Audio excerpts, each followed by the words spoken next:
So when fitting your new tailwell to your drill,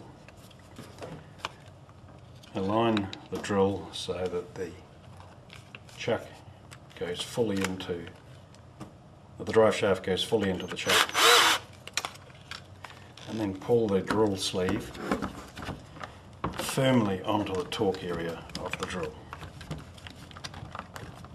That stabilises the unit, and then you have your stretchy cord to go around the back of it, which you can just pull tight, tuck it under there, and that just makes sure that it doesn't accidentally fall off the drill.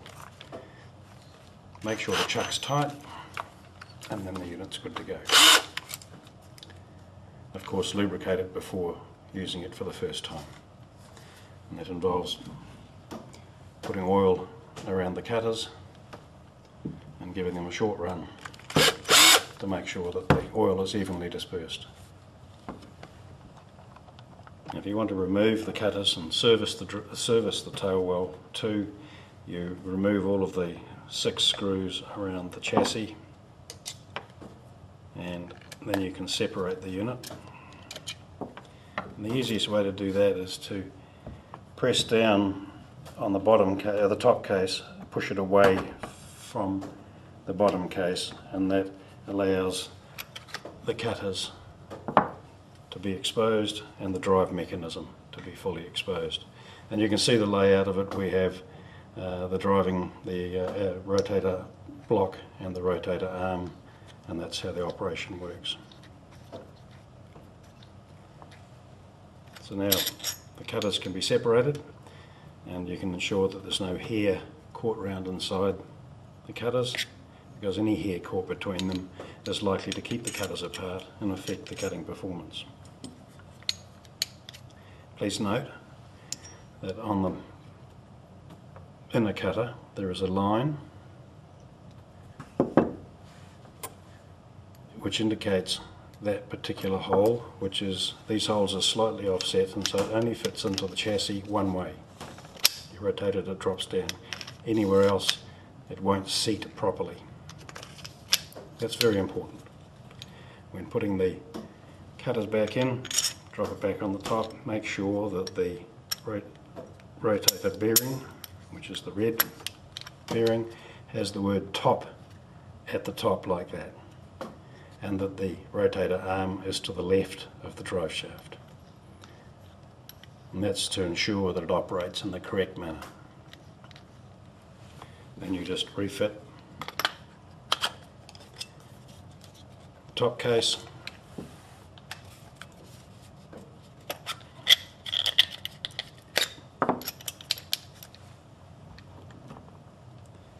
don't forget to lubricate, put a drop of oil onto there and a drop of oil onto there, just to make sure that the oil is right through the mechanism. It's also a good idea to have a bit of oil through the cutters and around that top chassis there, just a few drops. Then the unit can go back together, and you can replace all the screws using the screwdriver that's been supplied in the kit.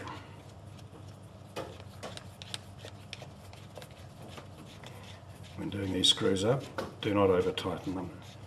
They just need to make sure that they're gone firm and closing the housing.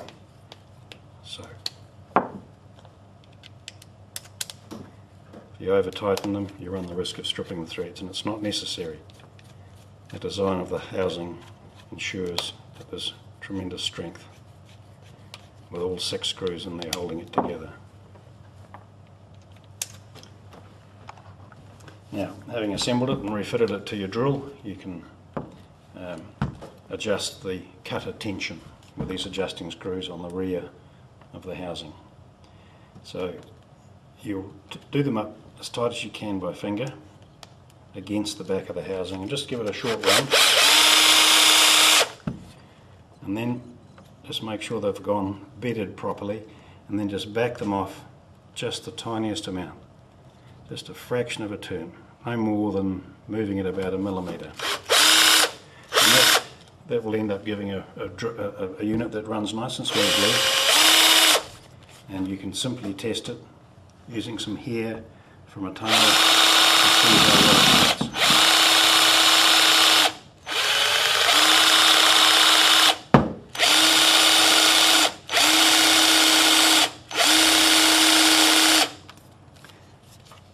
And that unit is good to go.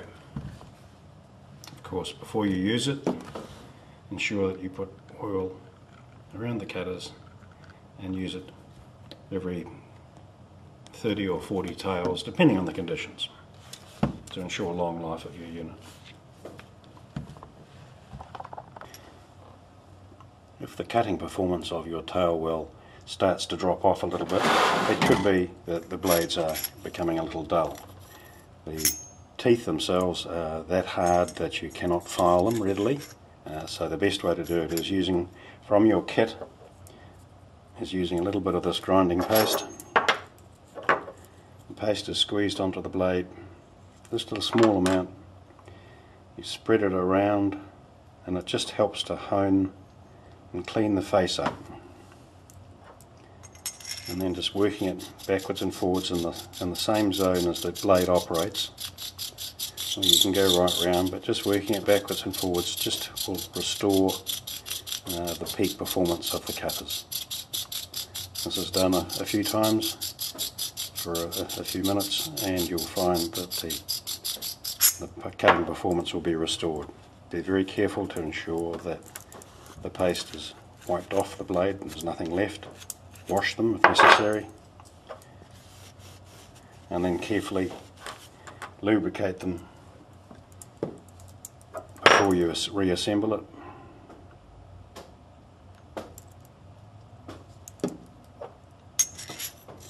And then the cutter can be fitted back into your tail trimmer and be all set to go again. Ensure that you've lubricated the cutters and around these areas here that operate inside the housing, and ensure that when you retighten all the screws in the tail trimmer that they're not over tightened. You just get them up firm. They don't have to be very tight. And then of course readjust the blades as originally with the teeth all aligned. Screw up the